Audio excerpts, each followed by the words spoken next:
দেশে এবার ঈদুল আজহায় 91,36,734টি পশু কোরবানি হয়েছে বলে জানিয়েছে মৎস্য ও পানি সম্পদ মন্ত্রণালয়ের অধীনে পানি সম্পদ অধিদপ্তর।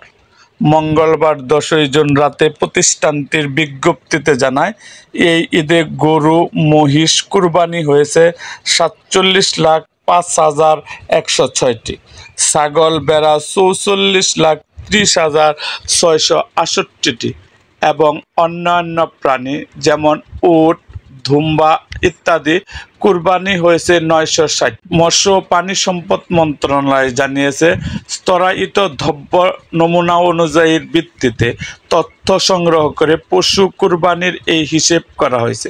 এজন্য প্রতিটি উপজেলায় 3টি গ্রাম ছোট, মাঝারি ও বড় থেকে অন্তত 1% নমুনা সংগ্রহ করা হয়। এরকম আরও ভিডিও পেতে আমাদের মুক্তাগাছার ইতিহাস মিডিয়া ইউটিউব চ্যানেলটিকে সাবস্ক্রাইব করুন এবং পাশে থাকা বেল আইকনটি বাজিয়ে দিন।